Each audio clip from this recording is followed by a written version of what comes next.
It really is a journey that started over 20 years ago.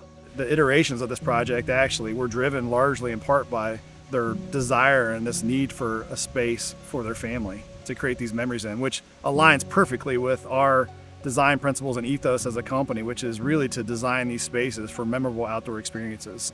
JD and his entire team were real easy to work with, and he understood our concept, even when we didn't.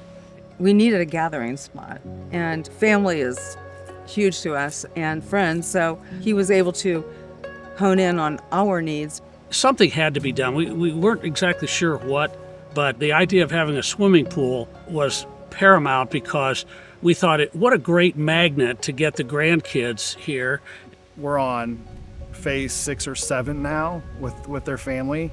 It started with this small patio. It evolved to a pool space, converting an old deck into a new usable space, countless iterations of landscape design and implementation, both front, side, and backyards, and even problem solving an issue that they had, which was they had a failing wall that led down to the lake, and we really had to get creative on how do you add to a space that's really been built out over time. It's now at a perfect stage where the wall looks attractive.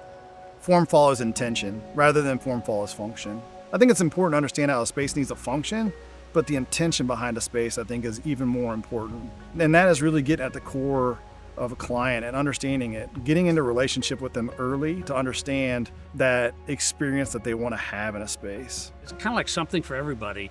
And again, you're not all clustered in one place. He just saw the space we had available and came up with an idea, and we go, that looks great.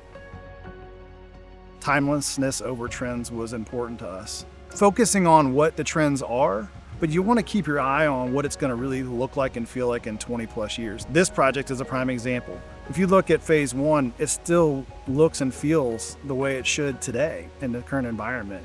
That to me allows you to have a true return on investment. You don't lend so far to one end of the spectrum from a trendiness standpoint that in a few years, it's no longer relevant.